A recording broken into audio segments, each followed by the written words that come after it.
الحمد لله رب العالمين والعاقبة للمتقين والصلاة والسلام على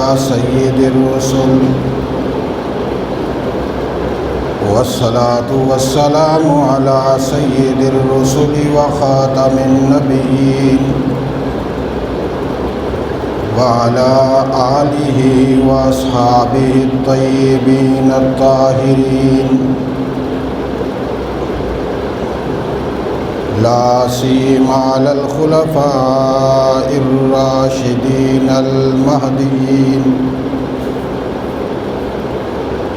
ولعنة الله على أعدائهم وأعداء الإسلام والمسلمين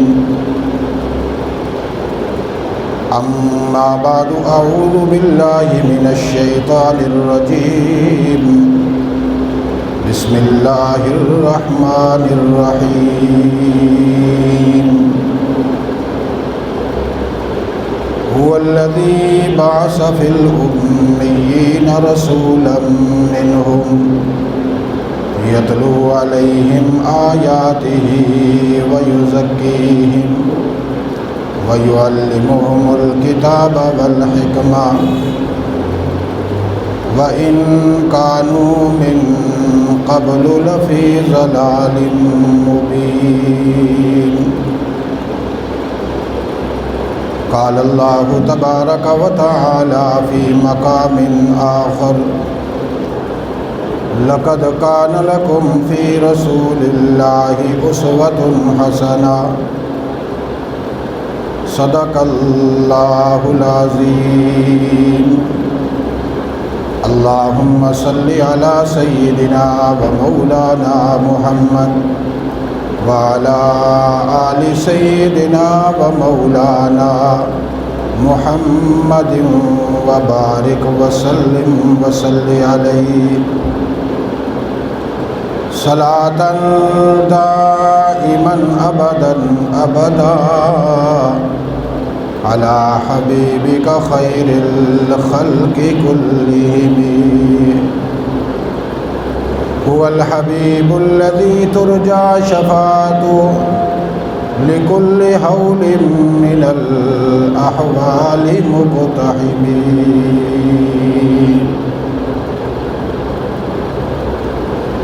تلاوت کردہ قرآن پاک کا ایک مختصر حصہ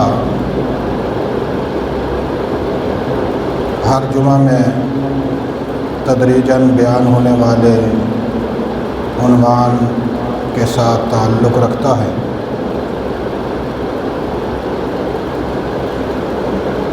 اسی عنوان کے ضمن میں سیدنا ابو ذر غفاری رضی اللہ تعالی عنہ کی بیان کردہ روایات میں سے ایک روایت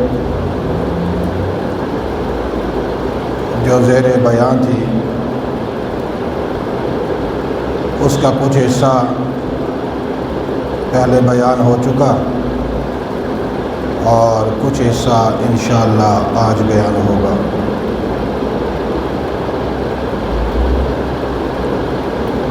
سیدنا ابو ذر غفاری رضی اللہ تعالی عنہ نے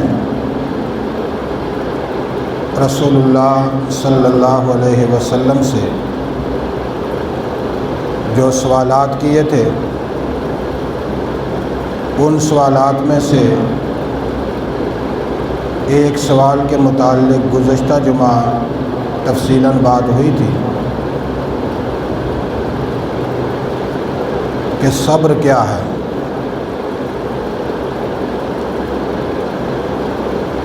صبر کے متعلقہ گزشتہ جمعہ بات ہو چکی تھی. جب سیدنا ابو ذر غفاری رضی اللہ تعالیٰ عنہ کو صبر کے متعلقہ جواب مل گیا تو حضرت ابو ذر نے پوچھا یا رسول اللہ صلی اللہ علیہ وسلم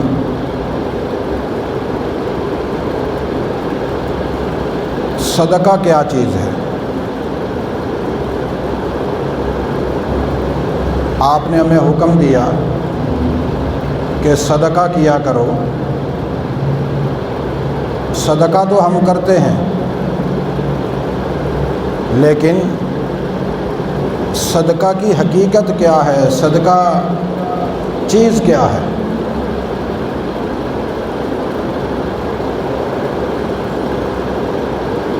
انسان اپنے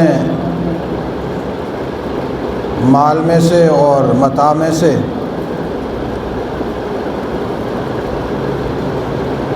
کچھ خرچ کرتا ہے، اسے صدقہ کہا جاتا ہے۔ لیکن یہ ہے کیا؟ تو اللہ کے رسول صلی اللہ علیہ وسلم نے فرمایا، ابو ذر، صدقہ کو یوں سمجھو جیسے میں ابھی سمجھانے لگا ہوں۔ اگر کوئی شخص خفیتاً صدقہ کرتا ہے، چھپا کر صدقہ کرتا ہے،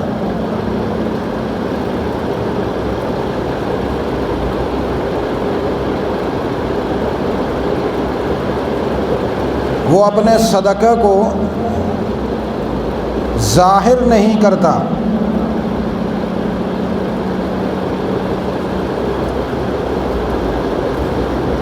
تو یہ صدقہ انسان کے لیے اتنا مفید ہے کہ اللہ کے غضب کو ٹھنڈا کر دیتا ہے۔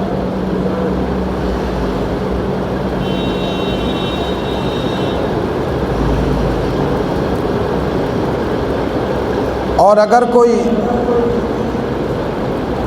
انسان صدقہ خفیتاً نہیں کرتا، اعلانیہ کرتا ہے، تو پھر اللہ رب العالمین 700 برائیاں اس شخص سے دور کر دیتے ہیں۔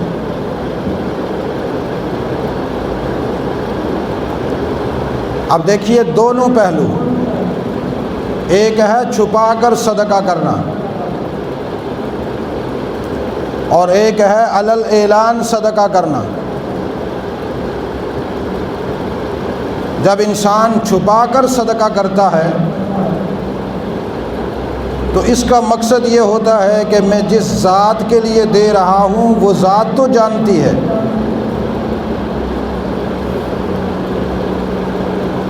لیکن مخلوق میں میرے اس صدقہ کا اظہار نہ ہو، یہ خفیہ رہے۔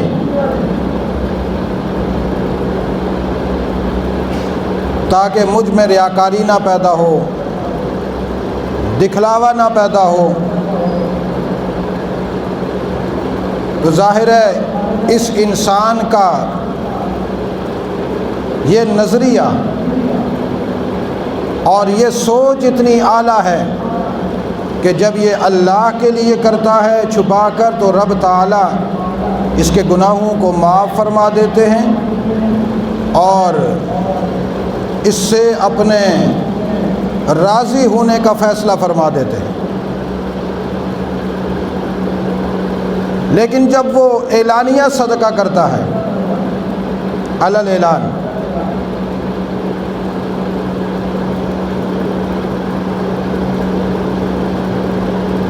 اس کا فائدہ یہ ہے کہ 700 برائیاں جن میں یہ مبتلا ہے، اس صدقے کی وجہ سے اللہ ان کو دور فرما دیتے ہیں۔ اس سے معلوم یہ ہوا کہ صدقہ خفیہ بھی ہونا چاہیے اور صدقہ اعلانیہ بھی ہونا چاہیے۔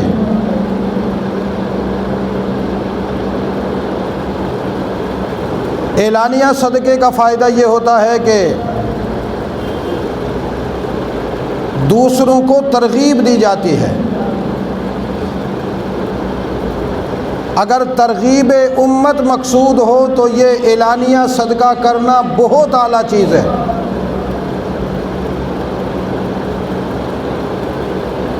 اور اگر دوسروں کو ترغیب دینا مقصود نہیں،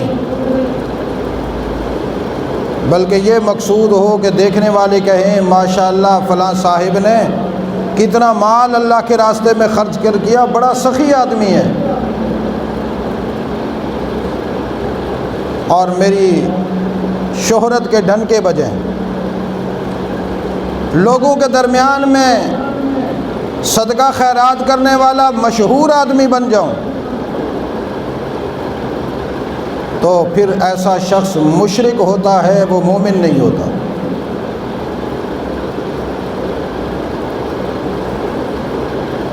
اس لیے یہ بات یاد رکھیے گا،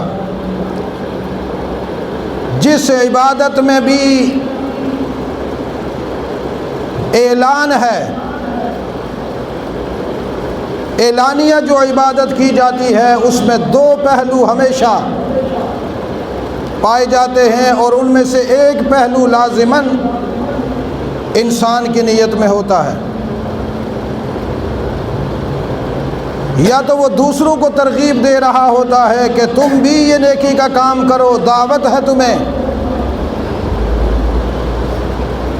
اور یا پھر وہ دوسروں کو دکھلا رہا ہوتا ہے کہ میں بہت ہی سخی آدمی ہوں، بہت ہی نیک آدمی ہوں، اور میری عبادات تم سے بہت زیادہ ہیں۔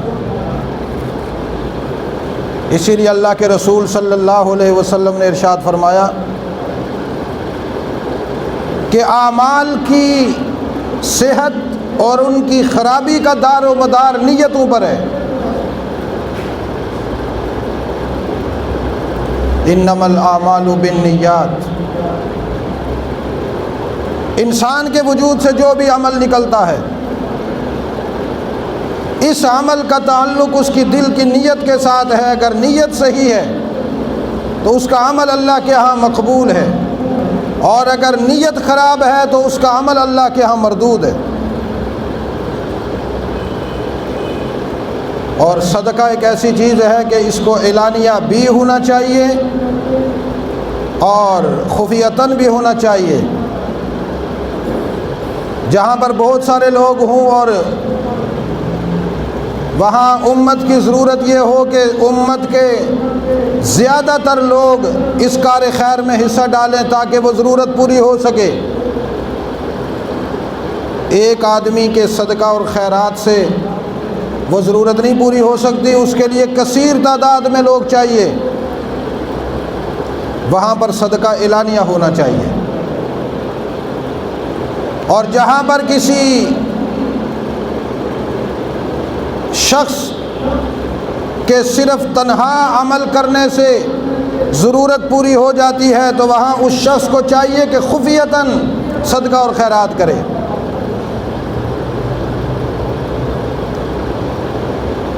مثال کے طور پر ایک جگہ پر 20 سے 30 ہزار روپے کی ضرورت ہے، وہ تنہا ایک آدمی پورا کر سکتا ہے، وہ خفیتاً کرے۔ اور ایک جگہ ایسے ہے کہ جہاں پر کروڑوں روپے کی ضرورت ہے، وہاں ایک آدمی سے نہیں پورا ہو سکتا، وہاں امت کو مل کر ضرورت پوری کرنی ہوگی، وہاں پر اعلانیہ کیا جائے، بلکہ وہاں پر تقسیم کیا جائے۔ صاحب ثروت لوگ کہیں بھائی اتنا میں دوں گا، تم بتاؤ تم کتنا دو گے، اتنا تم دو، اتنا تم دو۔ اگر وہ مالدار آدمی نہ دے تو اس کو لمبا کر کے 2-4 ڈنڈے مار دیے جائیں، کیوں نہیں دیتا تو نے یہ مال کس لیے بنایا؟ قارون بننے کے لیے؟ لیکن غریب نہ مارے، مالدار مارے۔ دینے والا دوسرے نہ دینے والے کو مارے، اس کی توہین کرے، تذلیل کرے، اس پر ایسے جملے کسے تاکہ وہ مجبور ہو کر امت کی اجتماعی ضرورت کو پورا کرے۔ چلو اللہ کے لیے نہیں دے گا، زبردستی تو دے گا، لیکن اللہ کے رسول صلی اللہ علیہ وسلم نے فرمایا اعلانیہ صدقہ کرنے سے دینے والے کی نیت صحیح ہے تو اللہ 700 برائیاں اس کی زندگی سے ہٹا دے گا۔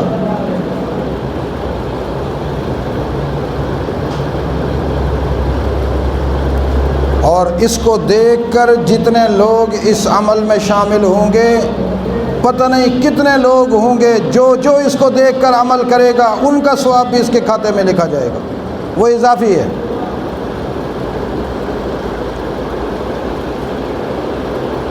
اور پھر اللہ کے رسول نے فرمایا کہ یہ جو صدقہ ہے یہ گناہوں کا کفارہ ہوتا ہے۔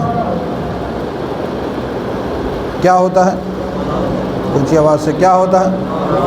گناہوں کا کفارہ ہوتا ہے۔ انسان کی فطرت میں ہے گناہ کرنا، گناہ اس سے ہو جاتا ہے، لیکن گناہگار انسان اگر اللہ کے لیے صدقہ خیرات کرتا رہے تو اس صدقہ خیرات کی بنا پر اس کے گناہ معاف ہو جاتے ہیں اور یہ صدقہ ان کا کفارہ بن جاتا ہے۔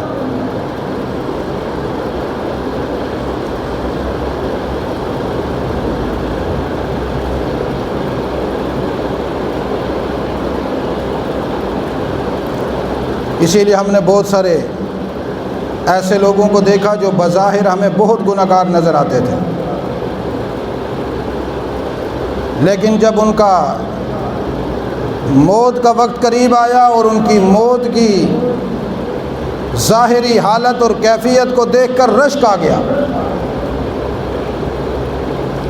وہ تمام صفات جو صاحب ایمان کی ہیں وہ ان کی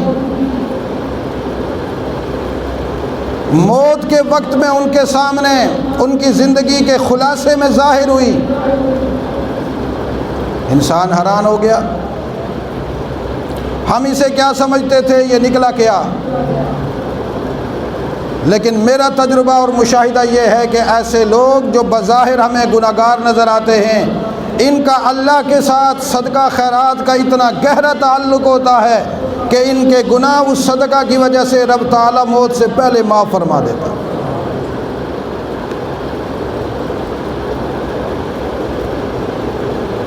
اور رسول اللہ صلی اللہ علیہ وسلم کے فرمان کے مطابق آخرت کی زندگی کو بنانے کے لیے صدقہ ایک بہترین چیز ہے۔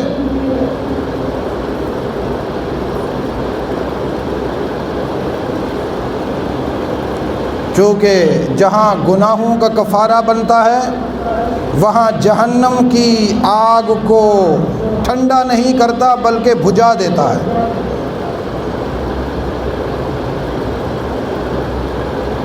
اور پھر اللہ کے غضب کو اور جلال کو مٹا دیتا ہے۔ اللہ بندے پر ناراض ہو کر خوب صفت غضبیت میں مبتلا ہوتے ہیں جو ہی یہ صدقہ کرتا ہے۔ حضور نے فرمایا ابو ذر، جب یہ بندہ صدقہ کرتا ہے غضب الہی رحمت الہی میں بدل جاتی ہے، اس کا سارا غصہ ٹھنڈا ہو جاتا ہے۔ کیوں؟ میری رضا کے لیے،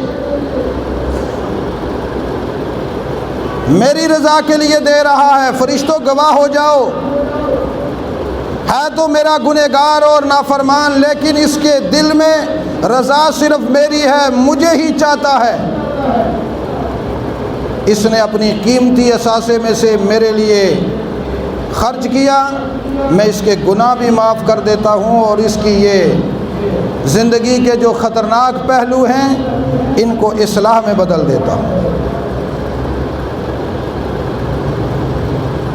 پھر آخر میں رسول اللہ صلی اللہ علیہ وسلم نے فرمایا ابو ذر، صدقے کے بارے میں کیا پوچھتے ہو؟ صدقہ چیز ہی عجیب ہے۔ صدقہ کیا ہے؟ عجیب چیز۔ صدقے کو جدھر سے دیکھو عجیب لگے گا۔ مخلوق کی طرف نگاہ ڈالو گے تو مخلوق کی ضرورت پوری ہوگی، جس کی ضرورت پوری ہو رہی ہے وہ اس کے لیے دعا کر رہا ہے۔ عرش برین کی طرف نگاہ اٹھا کر دیکھو تو رب تعالیٰ کا غصہ مٹ رہا ہے۔ جہنم کی طرف دیکھو تو اس کی آگ بجھ رہی ہے۔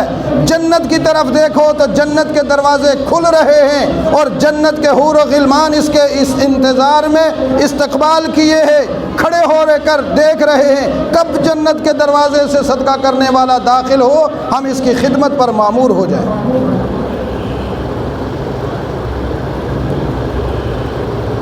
اور مسلمانوں کی حالت زار تو یہ ہے، یہ کہتے ہیں جی صدقہ دینا نہ پڑے، ہمیں صدقہ لینا پڑے۔ باقی تو مجھے نہیں پتہ، ہمارے پاکستانی مسلمانوں کی یہی حالت ہے کہ ہر وقت ان کا یہی کام ہوتا ہے، بس ہماری یہ گود جو ہے یہ بہکاریوں کی طرح ہمیشہ پھیلی رہنی چاہیے۔ کیونکہ ہم اپنے ایوان بالا والوں کو دیکھتے ہیں، وہ بھی بہکاری ہیں، مانگتے رہتے ہیں۔ اب ہم کہتے ہیں ہم نے مانگ لیا تو کیا ہوا؟ یاد رکھیے رسول انور صلی اللہ علیہ وسلم نے فرمایا الید العلیا خیر من الید السفلی، الید العلیا خیر من ید السفلی، یہ جو تمہارا اوپر والا ہاتھ ہے جو دینے والا، میں محمد اعلان کر رہا ہوں یہ بہت بہتر ہے بنسبت اس ہاتھ کے کہ جو یوں کر کے لے رہا ہے۔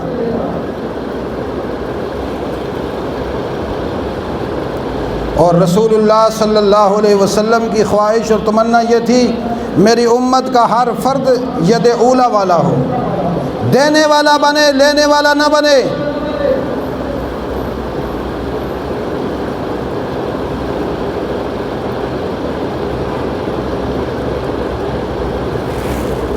کیوں؟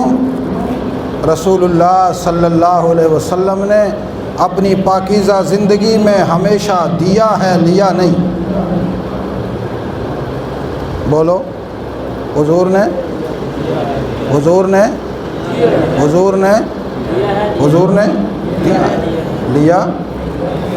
لیا نہیں، دیا ہے۔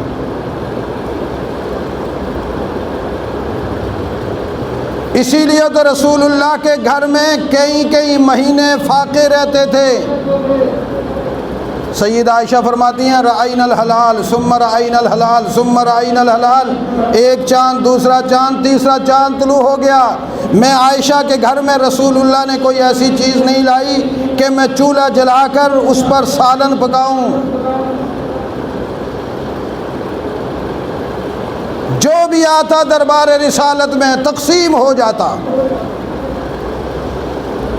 امت کو تعلیم دی کہ میں محمد دینے والا، انما انا قاسم واللہ یوتی، اور میری امت کے لوگوں میں محمد قاسم ہوں اور میرا رب دینے والا ہے۔ کیا فرمایا حضور نے؟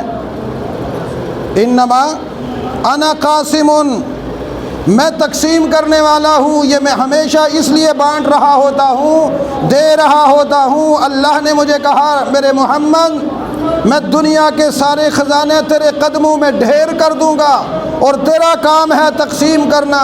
اللہ دیتا جا رہا ہے، میں محمد تقسیم کرتا جا رہا ہوں۔ تو حضور کی کتنی تمنا ہوگی کہ میرے امتی بھی میری طرح قاسم بن جائیں، میری طرح۔ حضور کی ایک کنیت ہے ابو القاسم صلی اللہ علیہ وسلم، ابو القاسم صلی اللہ۔ سیرت والے فرماتے ہیں کہ حضور کے بیٹے تھے قاسم، اور ان کے نام سے ان کا نام رکھا، کنیت تھی ابو القاسم۔ لیکن مجھے حضور کی زندگی سے یہ اشارہ ملا ہے کہ بیٹے کی نسبت سے نہیں، خود حضور تقسیم کرنے والے تھے، ہمیشہ تقسیم کرتے رہے۔ حضور کی تمنا یہ تھی کہ میری امت کا ہر فرد قاسم بنے، اس لیے حضور نے فرمایا میری امت تقسیم کرنے والی ہوگی، میں ابو القاسم ہوں، اپنی پوری امت کا باپ محمد ہوں۔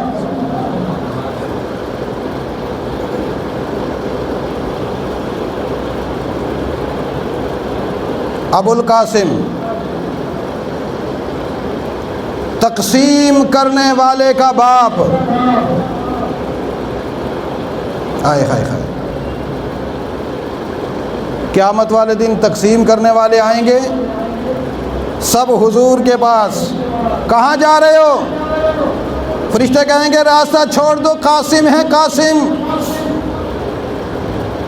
تقسیم کرنے والے ہیں۔ لوگ کہیں گے نہیں ہم تو بہت زیادہ نمازی ہیں، ہمارے تو ابابین، اشراق، چاشت اور اس کے علاوہ بھی پتہ نہیں کتنی نمازیں، قرآن کی تلاوتیں، حج بیت اللہ، سب کچھ ہے۔ فرشتے کہیں گے سب کچھ ہے، پیچھے رہو، اس کو آنے دو، یہ قاسم ہے، ابو القاسم کے پاس کھڑا ہوگا۔ اس لیے کہ حضور علیہ السلام نے اپنی زندگی میں تقسیم کر کر کے اس پر فخر کیا ہے، اور اس نے حضور کی محبت میں تقسیم کیا ہے، لہٰذا اس کو حضور کے پاس آنے دو تاکہ حضور کے پاس کھڑا ہو اور اللہ رب العالمین اشارہ کر کے فرمائیں کہ یہ سارے قاسم ہیں اور میرا محمد ابو القاسم ہے۔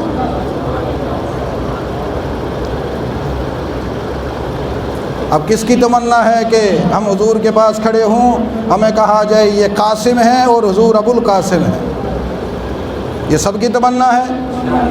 تو پھر قاسم بنو، زندگی کا یہ شعار بنا لو کہ ہم تقسیم کرنے والے بنیں گے۔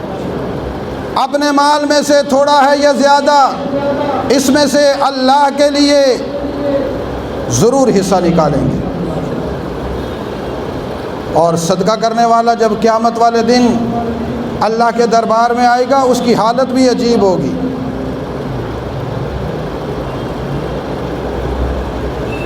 حدیث میں الصدقہ ترد البلاء، صدقہ جو ہے وہ بلاؤں کو ٹالتا ہے،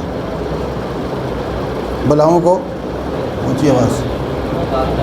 اچھا، میں یہاں تھوڑی سی اس بات کو اگر سمجھا دوں، ہمارے جو مسلمان ہیں وہ اس وقت تک صدقہ نہیں کرتے جب تک کوئی بلا آ نہ جائے، ایسا ہے یا نہیں؟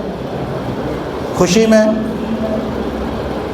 جب خطرناک قسم کی بلا اور مصیبت اور بیماری اور آزمائش آ جائے تو پھر کہتے ہیں جی صدقہ کرو، چونکہ حضور نے فرمایا الصدقہ ترد البلاء۔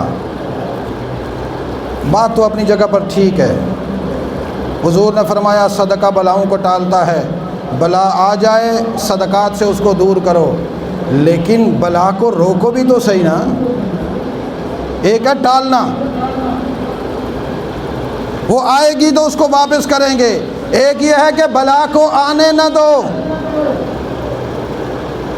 کامل درجے کا انسان وہ ہے بلا کو آنے نہ دے، وہ پہلے سے اتنا مصدق بن جائے، اتنا صدقہ خیرات کرنے والا ہو کہ بلا آنے لگے تو صدقہ خیرات سامنے کھڑے ہو کر اس کو کہے کہاں جا رہی ہے، راستے میں ہم کھڑے ہیں، وہ خود اس کو روک لے۔ تو حالت خوشی میں صدقہ کرنا زیادہ اعلیٰ ہے۔ اونچی آواز سے کہو، حالت خوشی میں صدقہ کرنا اعلیٰ ہے۔ اپنی زندگی میں یہ ترتیب بنا لو کہ ہم حالت خوشی میں، حالت مسرت میں اپنے مال میں سے اللہ کے لیے نکالیں گے۔ نکالو گے، اپنی آخرت بناؤ گے، دنیا بناؤ گے، آپ کو فائدہ ہوگا۔ صدقہ خیرات کرنے والے کبھی کبھی سوچتے ہیں جی میں ہی تو اس کو دیتا ہوں، میں نہ دوں تو میں دیکھوں یہ کیسے سفید کپڑے پہنتا ہے۔ کہتے ہیں یا نہیں کہتے؟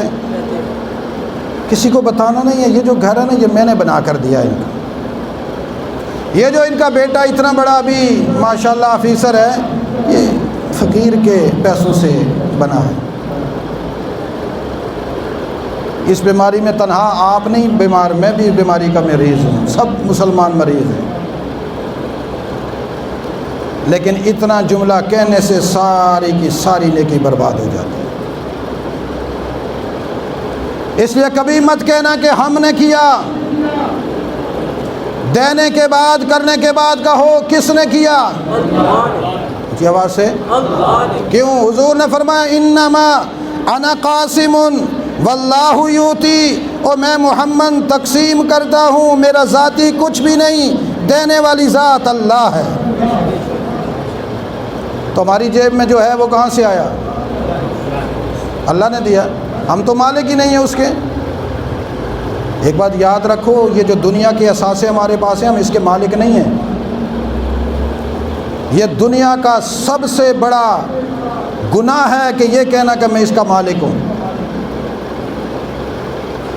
یہ خدا کی خدائی کا انکار ہے، اس کی بادشاہت کل کا انکار ہے۔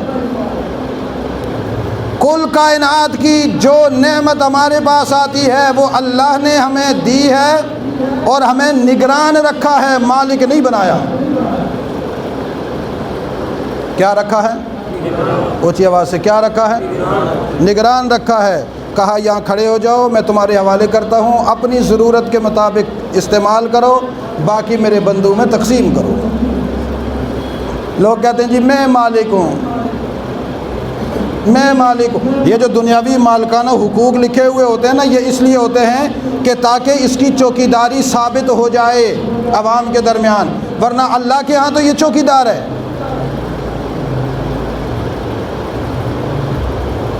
اپنے آپ کو کبھی مالک بھی نہ سمجھنا۔ کیا سمجھنا؟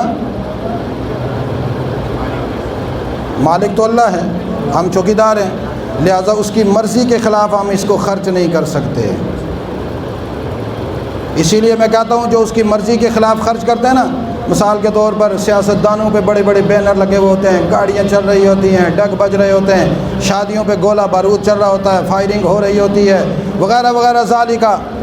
یہ سارے کے سارے لوگ کل نمرود، قارون، شداد کے ساتھ اٹھائے جائیں گے، محمد کی امت سے نہیں اٹھائے جائیں گے۔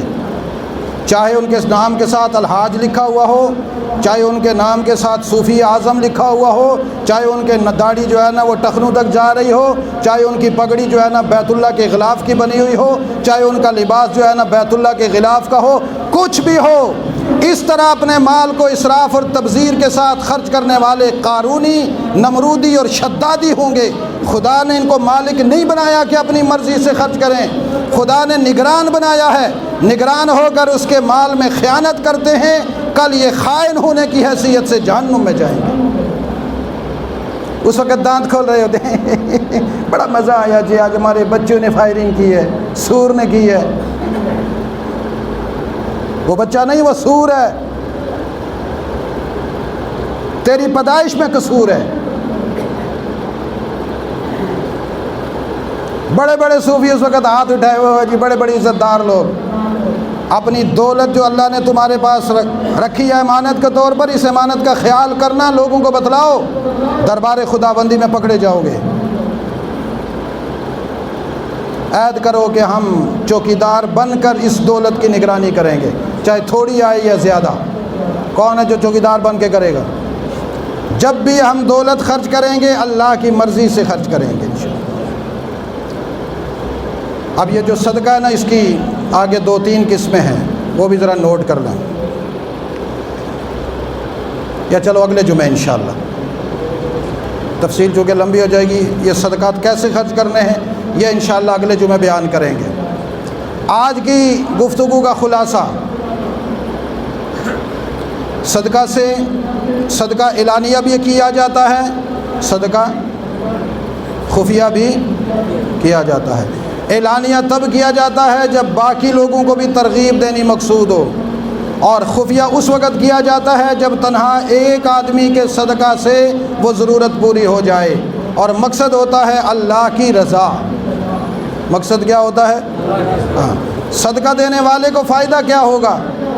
اس سے 700 برائیاں اللہ دور فرمائیں گے، اپنی ناراضگی کو رضینامے میں بدل دیں گے، جہنم کی آگ بجھ جائے گی اور اس کے گناہوں کا کفارہ بنے گا، اور اللہ اپنی رضا کے سرٹیفکیٹ عطا فرمائیں گے۔ بس یہ خلاصہ ہے آج کی گفتگو کا۔ اللہ ہمیں عمل کی توفیق نصیب فرمائے۔